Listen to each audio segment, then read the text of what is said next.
Habari ndugu msikilizaji, karibu tena katika kipindi changu hiki cha mahusiano ya ndoa. Kuoga pamoja. Leo nakuja na mada ya kuoga pamoja. Jambo hili ndani yake raha na mahaba ya hali ya juu mno. Katika kuvuana nguo kwa wanandoa, kama ulivyo taratibu, mume anatakiwa awe ni kiongozi kwa kumvua nguo mke wake. Na yapaswa kupendeza mno nguo ya mke wake ichomekwe kifuani mwake. Kisha mume wake wa kumvua kwake mke wake anatakiwa kuiondoa taratibu na kwa mahaba na msisimuko wa hali ya juu, huku akiwa na uso wa tabasamu na bashasha.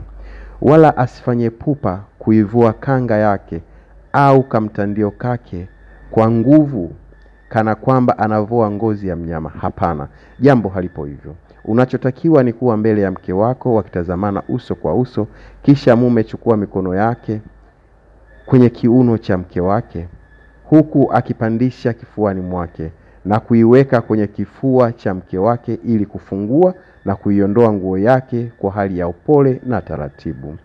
Pia yampasa mume kutoangalia chini wala pembeni ya kifua cha mke wake pale aitoapo nguo yake, bali amtazame kwa mahaba katika matiti yake. Sababu kutazama kwake kutamtia maradhi ya macho yake na kumpa utulivu kwenye moyo wake na kujaza hisia kwa mke wake.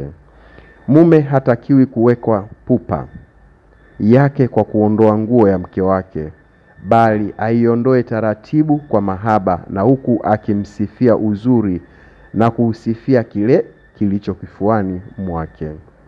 Pia kwa upendo wa mke, kama ulivyo kwa mwanaume, usikubali mume wako ajivue nguo mwenyewe alichokivaa mwilini mwake. Na hampasi mume kuingia bafuni na suruali ama kanzu yake, bali afunge kikoi ama taulo lake kiunoni mwake ili asimnyime mke wake uwanja bora, yaani mahaba yake.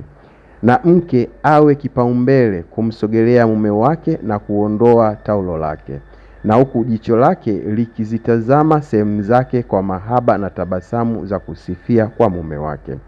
Jambo hilo litamfanya mume afurahi na kupata amani kuwa nawe mke wake. Kisha simama wote mkiwa kama mlivyokuja duniani, mkiwa mkitazamana kwa mahaba na kutiana na kushikana kwa michezo ya mahaba baina yenu na vicheko vyenu vyema vyenye mahaba. Hivyo humfanyia mtu kuwa katika hali nyingine kabisa hapo muapo bafuni. Sasa nakuja ni jinsi gani ya kuogeshana. Katika maslahi haya ya ndoa, kuogeshana baina ya wenzi wawili ni kitendo chenye kuleta mahaba na kujiamini baina yao na kuleta hisia tosha za miili yao, na huleta amani ya miili yao na kutulizana kwa miili yao kutokana na migusano na misuguano ya miili yao katika maungo yao.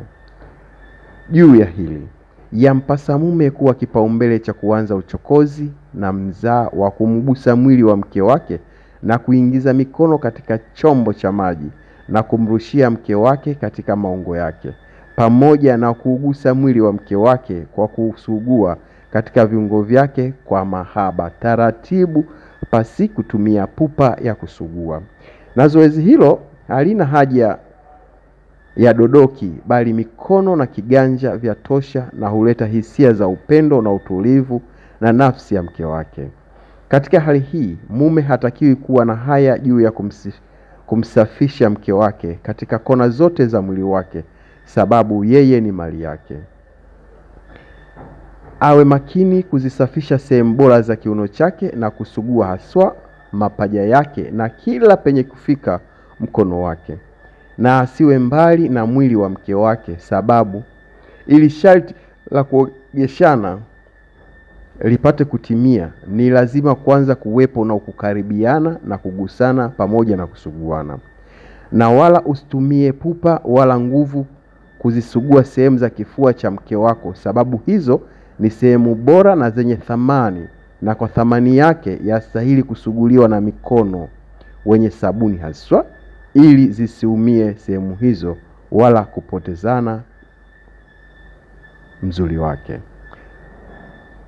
Mtume alikuwa na mwenye kuoga na mke wake kwa kurushiana maji naye, mpaka ikafika wakati mkewe akasema, basi nibakishie maji, basi nibakishie maji.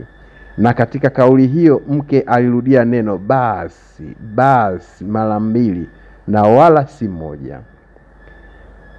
Na yatambulike kuwa hisia za mwanamke hurudia maneno, yani neno moja kwa wakati mmoja, kwa zile hisia zilizotajwa katika mwili wake.